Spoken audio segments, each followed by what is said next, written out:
महात्मा गांधी के जीवन की कहानी।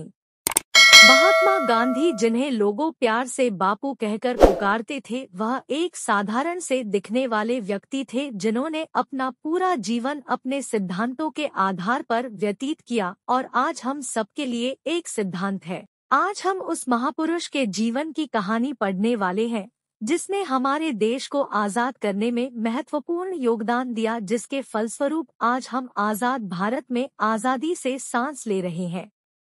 अपने ऊपर हिंसा के अत्याचारों को सहन किया और अहिंसा के मार्ग पर चलकर इन्होंने भारत को आजादी दिलाई। अगर आपके एक गाल पर कोई तपड़ मारे तो अपना दूसरा गाल आगे कर देना जिसे उसे अपनी गलती का एहसास हो, ऐसे थे हमारे बापू।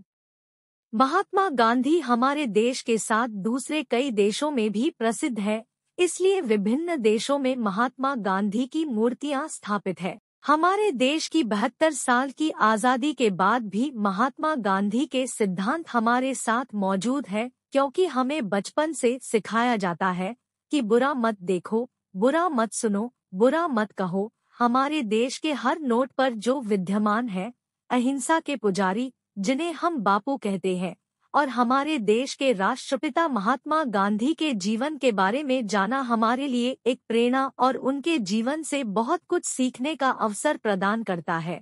यह हमारा एक प्रयास है जो आपको महात्मा गांधी के जीवन से अवगत करता है। महात्मा गांधी के जीवन की कहानी। 1948 महात्मा गांधी का पूरा नाम मोहनदास करमचंद गांधी था। इनका जन्म 2 अक्टूबर 1869 में गुजरात के एक शहर पोरबंदर नामक स्थान पर हुआ। महात्मा गांधी के पिता का नाम करमचंद गांधी और माता का नाम पुतलीबाई था। महात्मा गांधी करमचंद गांधी की चौथी पत्नी पुतलीबाई के पुत्र थे। इससे पहले उनकी तीनों पत्नियां प्रसव के समय मर गई थी। महात्मा गांधी के पिता उस समय काठियावाड़ की एक छोटी सी रियासत पोरबंदर के दीवान थे और माता धार्मिक विचारों वाली महिला थी। गांधी जी पर उनकी माता का बहुत प्रभाव पड़ा, इसलिए गांधी जी ने अपनी माता को दिए वचन के अनुसार हमेशा शाकाहारी जीवन अपनाए रखा। गांधी का अर्थ गुजरती भाषा में पंसारी होता है और बापू को गुजरती भाषा में पिता कहा जाता है।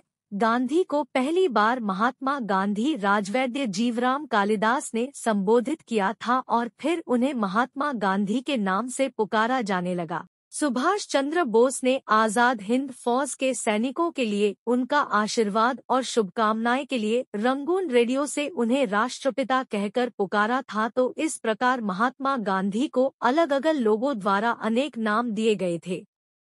महात्मा गांधी का प्रारंभिक जीवन 1876 से 1888 तक। महात्मा गांधी ने अपनी मिडिल की पढ़ाई पोरबंदर से प्राप्त की और 1876 में उनका परिवार राजकोट आ गया, जहां से 1881 में उन्होंने अपने हाई स्कूल की परीक्षा को पास किया। महात्मा गांधी उस समय एक औसत छात्र थे। 1883 में जब महात्मा गांधी 13 वर्ष के हुए तो उनका विवाह कस्तूरबा माखनजी से कर दिया गया, जो 14 वर्ष की थी। उस समय बाल विवाह की रीति रिवाज थे, इसलिए यह एक बाल विवाह था। कस्तूरबा माखनजी के लंबे नाम को छोटा करके कस्तूरबा रखा गया, जिसे लोग बा कहकर पुकारते थे। 1885 में महात्मा गांधी की पहली संतान ने जन्म लिया, परंतु वह कुछ समय तक जीवित रहने के बाद उसकी मृत्यु हो गई और इसी साल जब गांधी जी 16 साल के थे तब उनके पिता की तबीयत बहुत खराब होने लगी, जिनकी आयु 63 वर्ष थी। उस समय गांधी जी हमेशा उनके साथ रहते थे, परंतु एक दिन कुछ समय के लिए शरीर को राहत देने के लिए शयन कक्ष पहुंचे, जहां उनकी शारीरिक अभिलाषाएं जागृत हुई और उन्होंने अपनी पत्नी कस्तूरबा के साथ प्रेम संबंध बनाए, जिसके कुछ समय बाद उन्हें पता लगा कि उनके पिता की मृत्यु हो गई है, जिसे गांधी जी को अपराध की तरह लगा। इस घटना से महात्मा गांधी ब्रह्मचर्य की ओर मुड़ने लगे थे। इस साल 1885 में गांधी जी को 2 बड़े दोहकों का सामना करना पड़ा, एक उनकी पहली संतान और दूसरे उनके पिताजी का देहांत।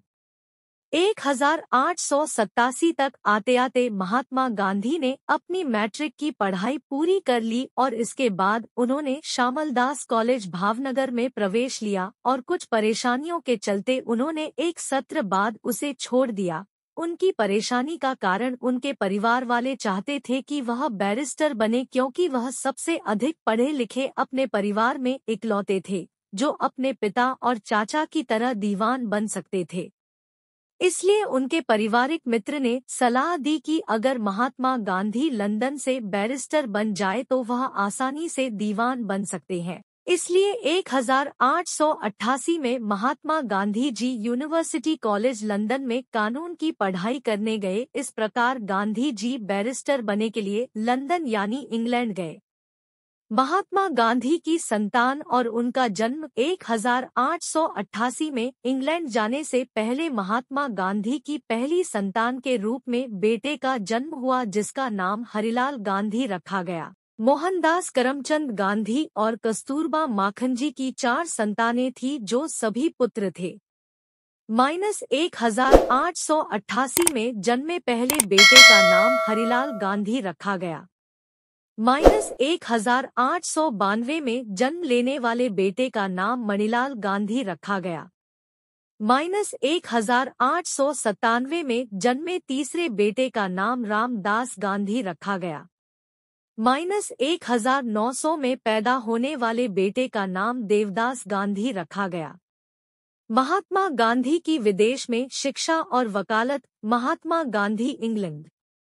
उस साल 1888 में महात्मा गांधी अपने जन्मदिन से 30 दिन पहले ही इंग्लैंड में यूनिवर्सिटी कॉलेज लंदन में कानून की पढ़ाई करने गए। भारत से जाने से पहले वह अपनी माता को वचन दे गए कि वह हमेशा शाकाहारी भोजन को अपनाए रखेंगे और मांस, शराब तथा संकीर्ण विचारधारा का त्याग करेंगे।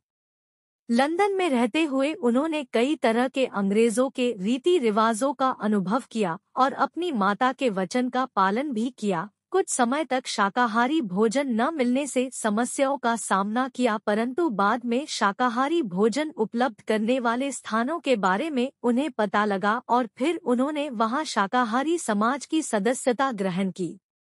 शाकाहारी समाज के लोगों ने ही उन्हें श्रीमद् भगवद गीता पढ़ने के लिए प्रेरित किया। 1891 में जब महात्मा गांधी इंग्लैंड से वापस भारत आए तो उनकी माता की मृत्यु हो चुकी थी। इसके बाद उन्होंने बम्बई में वकालत की, परंतु यहाँ पर उन्हें किसी प्रकार की कोई सफलता प्राप्त नहीं हुई। फिर महात्मा गांधी राजकोट आए और वहाँ पर जरूरतमंदों के लिए मुकदमे की अर्जियां लिखने का काम करने लगे, लेकिन कुछ समय बाद कई कारणों से उन्हें ये काम भी छोड़ना पड़ा जिसका जिक्र उन्होंने अपनी आत्मकथा में किया है। इस प्रकार 1893 एक समझौते के तहत वह 1 साल के लिए भारतीय फर्म के लिए केस लड़ने नेटल, दक्षिण अफ्रीका गए। दोस्तों, अगर हमारी वीडियो अच्छी लगी हो तो वीडियो को लाइक, शेयर और सब्सक्राइब करना तो बिल्कुल ना भूलें और दोस्तों साथ साथ बेल आइकन जरूर दबा दें ताकि हमारी जो अगली वीडियो आएगी उसका नोटिफिकेशन आपको मिलता रहेगा। धन्यवाद। जय हिंद, जय भारत, वंदे मातरम।